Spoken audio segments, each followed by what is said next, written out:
রাজ্যের খবরে আসি। স্বাস্থ্য খাতে রাজ্যের বকেয়া ৩২৮ কোটি টাকা বরাদ্দ কেন্দ্রের। পঞ্চদশ অর্থ কমিশনের খাতে রাজ্যের বরাদ্দ অর্থে মঞ্জুরি। গত এক বছরে স্বাস্থ্যে বকেয়া অর্থ চেয়ে একাধিক চিঠি নবান্নের। স্বাস্থ্য পরিষেবায় কেন্দ্রের কাছে মোট বকেয়া ৮০০ কোটি টাকা। প্রথম দফায় রাজ্য পেল ৩২৮ কোটি টাকা। অর্থের অভাবে স্বাস্থ্য পরিকাঠামো গড়ার কাজ ব্যাহত হচ্ছিল। আজকে ছিল সুস্বাস্থ্য কেন্দ্র গড়ার কাজ। দাবি রাজ্যের, বরাদ্দ অর্থে গতি পাবে পরিকাঠামো নির্মাণের প্রকল্প। কেন্দ্রের মঞ্জুরিতে আশাবাদী স্বাস্থ্য ভবন।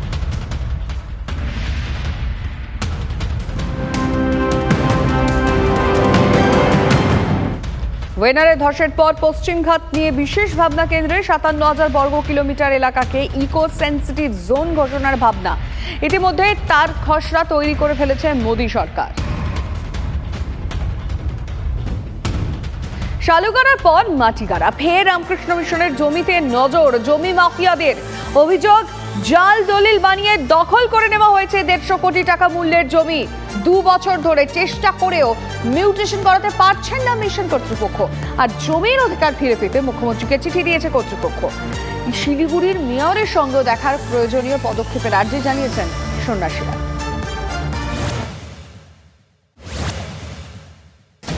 শিলিগুড়ির মাটিগাড়া উপনগরীর পাশে রামকৃষ্ণ মিশনের ১০ একর জমি। ১৯৭৬ সালে ২০ বিঘা জমি দান হিসেবে পায় শাহুডাঙ্গি রামকৃষ্ণ মিশন। বাকি ১০ বিঘা কেনা হয়। এশিয়ান হাইওয়ের পাশে ওই জমির বাজার দর ১৫০ কোটি টাকা। ওই জমি জবরদখল হয়ে গেছে বলে মিশনের অভিযোগ। সেখানে তৈরি হয়ে গেছে গুদাম, গ্যারেজ। শুধু তাই নয়, সন্ন্যাসীদের অভিযোগ, নথি জাল করে মালিকানা বদল করা হয়েছে ওই জমির।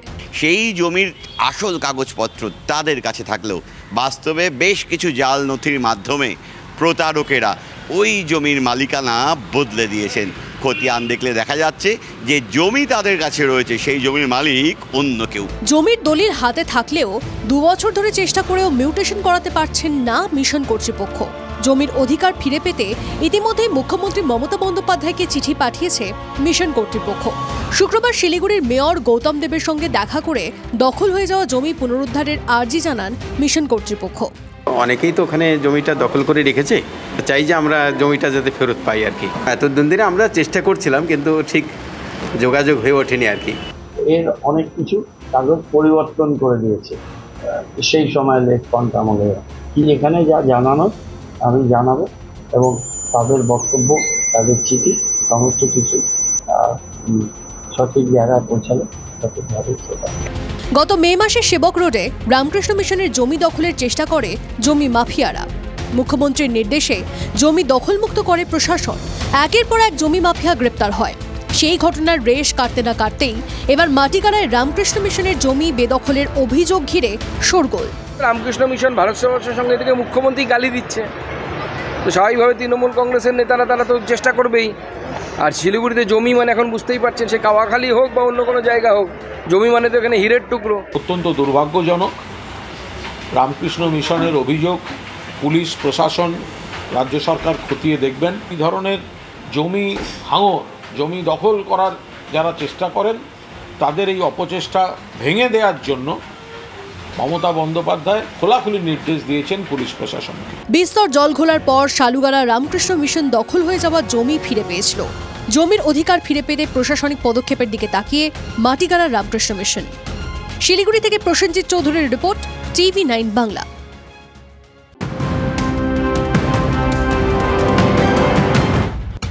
দিল্লির কোচিং সেন্টারে ৩ ইউপিএসসি পড়ুয়ার মর্মান্তিক মৃত্যুর ঘটনায় এবার সিবিআই তদন্তের নির্দেশ দিল্লি হাইকোর্টের। গোটা ঘটনায় পুরসভা ও পুলিশের ভূমিকা নিয়ে প্রশ্ন দিল্লি হাইকোর্টের।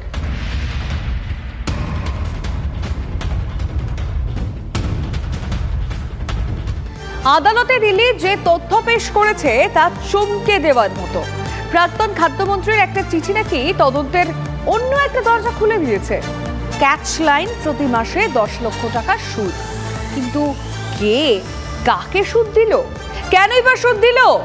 দেখুন রেশন দুর্নীতিতে উঠে আসা বিস্ফোরক তথ্য।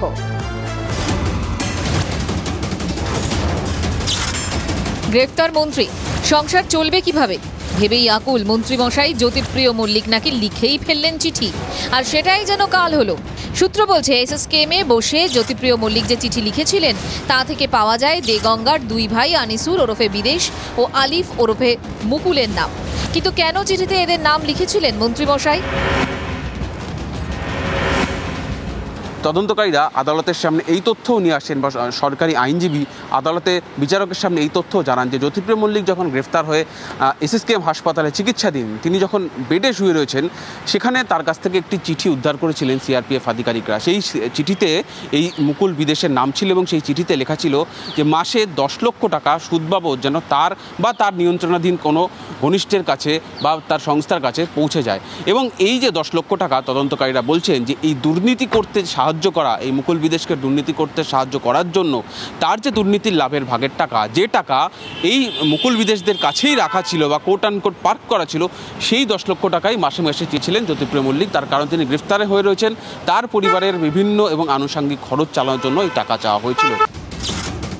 আদালতে এর দাবি, জ্যোতিপ্রিয় মল্লিকের সিএর বাড়িতে তল্লাশিতে মিলেছে এই সংক্রান্ত ডিজিটাল প্রমাণ। সিএর কম্পিউটারে নাকি মুকুল ও বিদেশের নামে দুটি আলাদা আলাদা ফোল্ডার পাওয়া গেছে। সেই ফোল্ডারই নাকি মেলে 10 লক্ষ টাকা পাঠানোর হিসেব। নিজেদের চাষি বলে পরিচয় দিয়ে সরকারের কাছ থেকে টাকা আত্মসাৎ করেছে আনিসুর ও আলিফ। আনিসুরের মিল থেকে সরকারি আটার সিল ও স্ট্যাম্প উদ্ধার হয়েছে। আদালতে দাবি ইডির আইনজীবীর। এলাকায় এলাকায় তৃণমূলের নেতারা ছোট ছোট জায়গিরদার রাজা রানীরা বসে আছে কালীঘাটে। রেশনের ক্ষেত্রে জ্যোতিপ্রিয়, শিক্ষার ক্ষেত্রে ও কোটি কোটি টাকার গাড়ি। শুনানি পর্ব শেষে 12 দিনের ইডি হেফাজতে নির্দেশ দিয়েছে আদালত। এই থেকেই তদন্তকারীরা বলছেন যে যখন প্রয়োজন হয়েছে টাকার, যখন যত কোটি টাকার প্রয়োজন হয়েছে, তখনই এই মুকুল বিদেশরা জ্যোতিপ্রিয় মল্লিকের ঘনিষ্ঠদের কাছে বা তাদের সংস্থায় পাঠিয়ে দিয়েছে। সেই কারণেই মুকুল এবং বিদেশকে টাকার মেশিন বলছেন তদন্তকারীরা। ক্যামেরায় মৃন্ময়ের সঙ্গে সুজয়, TV9 বাংলা, কলকাতা। মন্ত্রীমশাইয়ের চিঠি দুই ভাইয়ের সব হিসেব গোলমাল করে দিল, কিন্তু এই গোলমালটা না হলে বোঝাই যেত না দেগঙ্গার দুই ভাই কি কি কাণ্ড ঘটাচ্ছেন। ভুয়া চাষি সেজে শুধু সরকারি টাকা লোপাট করাই নয়, নকল চাল তৈরির জন্য বিদেশ থেকে মেশিন এনেছিল বিদেশ, আর তাদের বাড়িতেই নাকি চলতো দেগঙ্গার রাজনীতি। রেশন দুর্নীতি মামলায় দিন কয়েক আগে ম্যারাথন রেড চালায় ইডি। তার মধ্যেই ছিল দেগঙ্গার দুই ভাইয়ের বাড়ি ও একাধিক চালকল। বৃহস্পতিবার আনিসুর ওরফে বিদেশ এবং আলিফ ওরফে মুকুলকে জিজ্ঞাসাবাদের জন্য ডাকে ইডি। ম্যারাথন জেরার পর গ্রেফতার দুই ভাই। দুজনই রাজ্যের শাসক দলের সক্রিয় সদস্য এবং প্রাক্তন খাদ্যমন্ত্রী জ্যোতিপ্রিয় মল্লিকের ঘনিষ্ঠ বলেই খবর। এসএসকেএমে বসে জ্যোতিপ্রিয় মল্লিক যে চিঠি লিখেছিলেন, জানা যায় তাতে নাকি ছিল এই দুজনের নামও। কি অভিযোগ তাদের বিরুদ্ধে? ইডি সূত্রে খবর, দুই ভাইয়ের মাধ্যমে জ্যোতিপ্রিয় মল্লিকের নিয়ন্ত্রণে থাকা 3 সংস্থায় যায় 45 কোটি টাকা। ভুয়ো চাষি দেখিয়ে বাকিবুরের মতোই সরকারি টাকা লোপাট করতেন নাকি এই দুজন। পরিবারের সদস্য সহ 100 জনকে নাকি ভুয়ো চাষি বানিয়ে টাকা লোপাট করা হয়েছে। জ্যোতিপ্রিয় মল্লিকের সাহায্যেই নাকি ধানের সহায়ক মূল্য 45 কোটি টাকা হাতানো হয়। বাকিবুর রহমান, অন্যদিকে জ্যোতিপ্রিয় মল্লিক, এই দুজনের সঙ্গে সম্পর্ক অতি মধুর হওয়ার কারণে তৃণমূল কংগ্রেসে যোগদান করেই আনিসুর রহমান বিদেশ হয়ে যান দেগঙ্গা ব্লকের যুব সভাপতি। 2018 সালে প্রথমবার পঞ্চায়েতে জিতেই পূর্ত কর্মাধ্যক্ষ। এইভাবে তার প্রতিপত্তি ও রাজনৈতিক ক্যারিয়ার বাড়তে শুরু করে। আনিসুর ও আলিফ মোট 4টি মিল চালায়, যার মধ্যে একটি আটা মিল। আর এই মিল নিয়ে উঠছে সন্দেহজনক খবর। মিলে নাকি নকল চাল তৈরি করা হয়। চাল তৈরি করা হয় আটা থেকে, এবং সেই জন্য নাকি বিদেশ থেকে আনা হয়েছে বিশেষ মেশিন। বাবার তৈরি চালকল ও মিলের ব্যবসায়ী বর্তমানে চালায় দুই ভাই। পাশাপাশি চলে সক্রিয় রাজনীতি। আনিসুর রহমান তৃণমূলের ব্লক সভাপতি, তার কথাতেই নাকি চলে দেগঙ্গা ব্লক। এত অল্প সময়ের মধ্যে তাদের এই এত প্রতিপত্তি বাড়ল কিভাবে? এর পেছনে যে উত্তর উঠে আসছে তা তৎকালীন খাদ্যমন্ত্রী জ্যোতিপ্রিয় মল্লিকের সান্নিধ্যে থাকা, আর তার ফলেই রেশন দুর্নীতির টাকাতে শুধু রাইস মিল নয়, রাজ্যের বিভিন্ন প্রান্তে তারা তৈরি করেছেন কোথাও নামি দামি হোটেল, কোথাও রেস্টুরেন্ট। এই সমস্ত ব্যবসা তারা তৈরি করতে পেরেছেন খাদ্য দুর্নীতির টাকা রয়েছে বলে, এমনটাই মনে করা হচ্ছে। TV9 বাংলার জন্য সুকান্ত মণ্ডলের সঙ্গে দীপঙ্কর দাসের রিপোর্ট, উত্তর 24 পরগনা। দুর্গাপুজোর পর খেলা হবে দিবসেও আর্থিক অনুদান রাজ্য সরকারের। 16ই আগস্ট খেলা হবে দিবস উপলক্ষে ক্লাবগুলোকে 15,000 টাকা করে দেওয়ার ঘোষণা রাজ্য ক্রীড়া দপ্তরের। রাজ্যের 345টি ব্লক, 119টি পুরসভা সহ 144টি ওয়ার্ডে পালিত হবে এই কর্মসূচি। প্রত্যেক ইউনিটকে 15,000 টাকা করে দেওয়া হবে। পাশাপাশি জেলাভিত্তিক যে ক্লাবগুলি রয়েছে সেখানে খেলা হবে দিবস পালন করার অনুমোদন পেয়েছেন, তাদেরও ওই টাকা দেওয়া হবে বলে সূত্রের খবর। মেলা খেলা উৎসবেরই সরকার, এই সরকারের মূলধনী ব্যয় প্রতি বছর আস্তে আস্তে কমতে শুরু করেছে। ভাতা আর হচ্ছে মেলা খেলা উৎসবে বাঙালিকে বাঁচিয়ে রাখার জন্য বুঝিয়ে রেখেছে, কিন্তু বাঙালি সচেতন, বাঙালি আস্তে আস্তে বুঝতে পারছে বাঙালি ভাতাও নেবে, ভোটও দেবে বিজেপিকে, এবং তার জন্যই 26-এর প্রস্তুতি শুরু হয়েছে। যারা বিজেপির নেতাদের বাড়ির লোক, যেমন দিলীপ ঘোষের পরিবার স্বাস্থ্যসাথী সার্ভিস পেয়ে মুগ্ধ, ফলে দিলীপবাবুর পরিবার নিশ্চিতভাবে তৃণমূল কংগ্রেসকে ভোট দেন, প্রার্থীদের ভোট দেন। ফলে বিজেপির যে নেতারা বড় বড় ডায়লগ মারছে তাদের বাড়ির লোকও তৃণমূল কংগ্রেসের পরিষেবা পায় এবং তৃণমূল কংগ্রেসকে ভোট দেয়।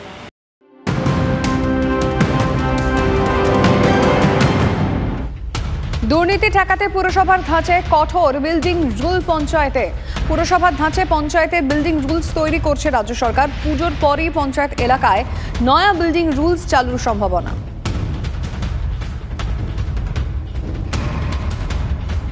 বেশি বয়সে বিয়ের ফলে গর্ভধারণে নানা জটিলতা দেখা গিয়েছে, আর সেই জায়গা থেকেই তৈরি হয়েছে institute of reproductive medicine. Professor BN চক্রবর্তীর নেতৃত্বে যে যাত্রা শুরু করেছিল তা আজও এগিয়ে চলেছে।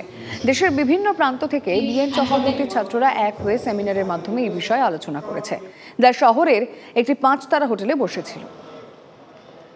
যত দিন যাচ্ছে অনেক দেরিতে বিয়ে হচ্ছে, তাতে গ্যামেটস মানে ডিম্বাণু শুক্রাণুর কোয়ালিটি মানে মানটা অনেক কমে যাচ্ছে। তারপরে নানান পলিউশন, নানান কিছুতে ফার্টিলিটি রেটও কমে যাচ্ছে।